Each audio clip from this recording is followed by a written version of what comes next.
Zgjedhjet po afrojnë dhe biznesi kërkon nga ata që do të qeverisin vendin pas 11 majit një sistem të ri fiskal me bazë rikthimin e taksës së sheshtë. Kjo do të krijojë më shumë vende pune dhe do të lehtësojë barrën mbi bizneset dhe qytetarët. Norma e TVSH-s për sektorin e agropërpunimit të bëhet 5 deri në 7%. Rivendosja e shkallës së kompensimit të fermerëve për TVSH-n.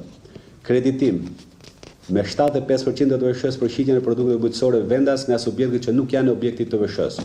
Për sektorin e turizmit propozohet vendosja e bakshishit të detyruar si në Shtetet e Bashkuara të Amerikës dhe subvencionimi pagave për punonjësit jashtë sezonit veror.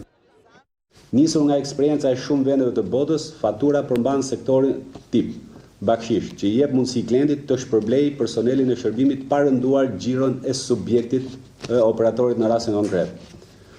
Kjo do të ndihmojë në rritjen e interesit për të punuar në sektorin e shërbimeve.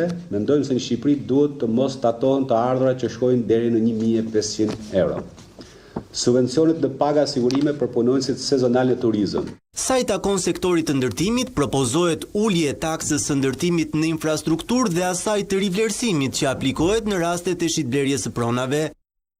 Të hartohet një ligj për rivlerësimin e pasurive të paluajtshme në masën 3 deri në 5%. 3% për ndërtesat rezidenciale dhe 5% për ndërtesat komerciale.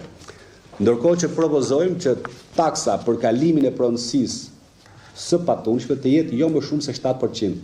Pra jemi vetëm vend në rajon që kemi taksën më të lartë për kalimet e pasurive të patunshme. Një ndër kërkesat e parashtruara nga sipërmarrjet në vend ndaj politikës është edhe dhënia e dritës jeshile të importit të mbetjeve që përdoren si lëndë e parë nga disa prej industrive në vend.